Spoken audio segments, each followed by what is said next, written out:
নির্বাচিত সরকার না, এই সরকার হয়েছিল অস্ত্রের মুখে। এর বালের কিসের পাওয়ার? এখনো 70% পুলিশ আমার সাথে আছে, 70% পুলিশ আমার সাথে। পুলিশের ওসি আর এসপি আর সার্কেল এসপি চেঞ্জ হয়েছে ডিসি, এসআই গুলো চেঞ্জ হয় নাই।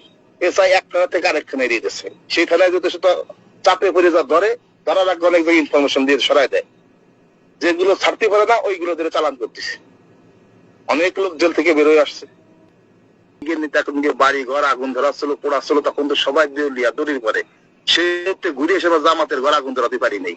আমরা পারি দিই বিএনপির একটা অফিসে আগুন ধরাতে, এখনো বসতে পারি না উপজেলা কোনো কালেক্টরের ভবনে আগুন দিতে কিংবা উপজেলা কোনো জামাতের অফিসে আগুন দিতে, অন্য উপজেলা আমরা পারিনি।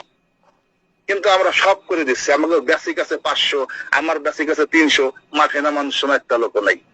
আমাদের প্ল্যাটফর্ম থেকে আমরা 2000-এর উপরে সদস্য সংগ্রহ করছি টাকা করার জন্য। সে জায়গায় লোক আসতে পারে না, আগা পাক ব্যথা, মরে গেছে, এই সমস্যা সেই সমস্যা, আসে নাই। তাদেরকে বলছি টাকা লাগবে, টাকা নাও, তুমি 800 টাকায়। না না ভাই আসতে পারবো না, আমাকে 3 দিন আগে কবেন, 3 দিন আগেই তাকে ফোন করে চলে আসেন, আসতে পারে না।